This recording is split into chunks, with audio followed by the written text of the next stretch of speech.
Hi everyone, welcome back. Today I'm going to be speaking to you about my journey of how I ended up working for myself abroad and how you can do the same thing.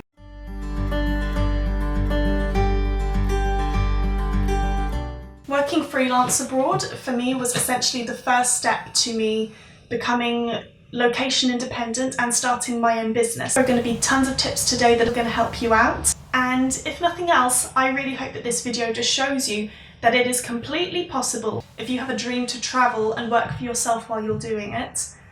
I'm living proof that it can be done. So without further ado, let's begin. For those of you who don't know already, my name is Emily. I am a social media strategist and content creator. I'm currently living in the north of Italy. I previously lived here for a few months to do an internship when I was still a student at university. And after doing that, I completely fell in love with the place. Had it set in my mind that I was not gonna move to London like a lot of my other classmates were doing. But I was going to move to Italy and make a living for myself by working in social media. But I wasn't really sure how to make that a reality. But the one thing that I did know was that I was going to very intentionally build my life around what was important to me.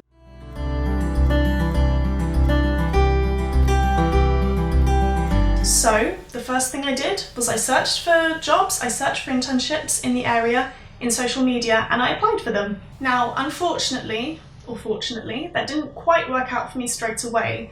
And after about a month of that, I decided that I needed to be earning money, so I needed to find a job teaching English. So that's what I did for a few months. I was an English teacher.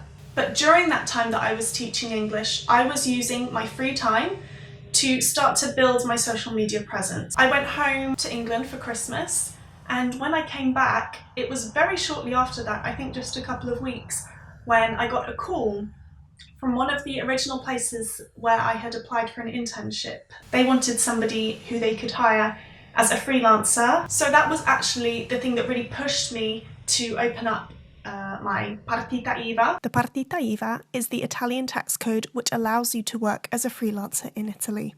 It was a social media agency that took me on, and I started working with them. And for 3 months I was working there and doing my teaching job in order to keep the money flowing in, because at the beginning I wasn't being paid very much. And then after 3 months I was actually able to leave teaching altogether.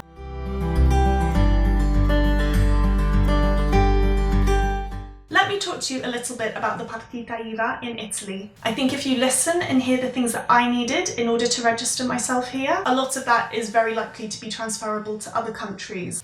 The first thing I was pretty sure that I would need in order to get my partita IVA was residency in Italy. Getting the residency was a bit of a trauma, to be honest. Italy isn't best known for being fantastic at bureaucracy. In order to open my partita IVA, I needed my residency. But to get my residency, I needed my partita IVA, which created a huge, horrible, vicious cycle. In the end, I resolved that problem by buying a health insurance here in Italy. It was not cheap. I think in the end I paid around 400 euros for it, but there was no other way I could see to sort out that vicious cycle. So once I had my Italian residency, I could get my Italian ID card, which had a code on it that I needed in order to set up my partita IVA. The other thing you will need for your partita IVA is a codice fiscale. That is the Italian tax code. That's something you need for your residency anyway, and that's pretty easy to get. The other thing which really helped me in setting up my partita IVA was, in the end, I went ahead and got an accountant. It was something I would have done in the end anyway to help me with my invoices, but I ended up paying an accountant to actually set up the account for me. Find an accountant you trust.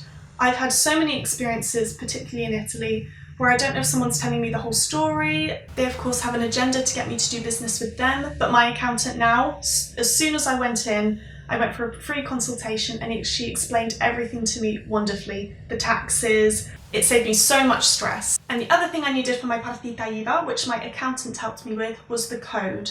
All partita IVAs have a different type of code which really describe what you're doing, what it is you're trading. The taxes on the partita IVA are a little bit high, particularly in the first year. I have 22% of the money that I make, which is exempt from taxes. The other 78% is taxed at around 30%. And actually in your first year of business, that is doubled because you pay the taxes for your first year and second year in one during your first year of business. I think it's stupid and doesn't make sense, but I didn't make the rules.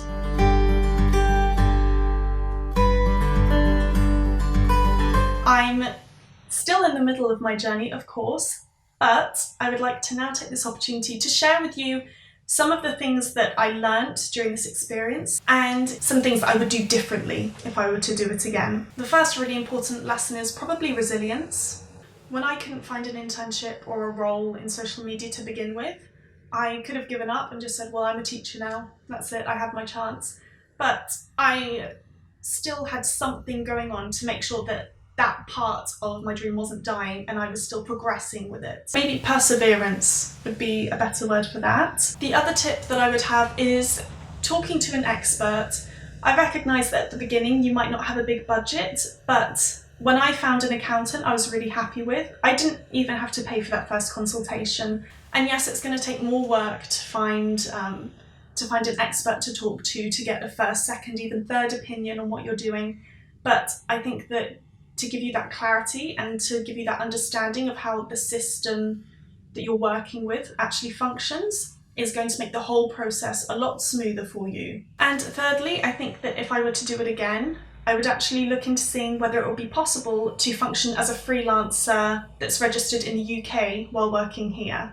I don't know about that. The first problem I can think of would be the tax implications. Not a tax expert. If you are benefiting from the pros that a country gives you, then I think that you should be paying taxes there. I never even asked the agency if they would consider taking me on as a contractor, but based in the UK. Does that make sense? So I hope that gives you a little bit more insight into what my first chapter of my location independent journey was like. I hope you can see that even though there were lots of bumps in the road, if you watch some of my previous videos you'll know a lot more about some of those bumps. I'm here, I'm alive, and I'm so much closer to where I want to be in the future. When I think of what I was aiming to do when I first arrived in Italy, I've actually achieved that in a year.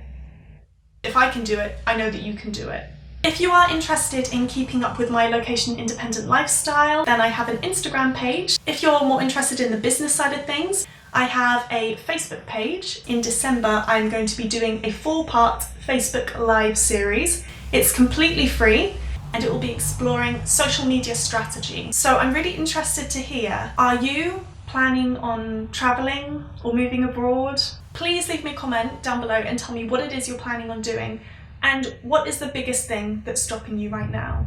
And let's help each other out in the comments. If we've got any information that can help the others, then let each other know. You can absolutely do this. I know you've got a dream, and I know it seems too big right now, but I promise you, you are absolutely capable. I hope this was helpful. If it was, thumbs up, subscribe, you know what to do. Thanks so much for watching. Have a wonderful day, and I will speak to you all soon. Bye-bye.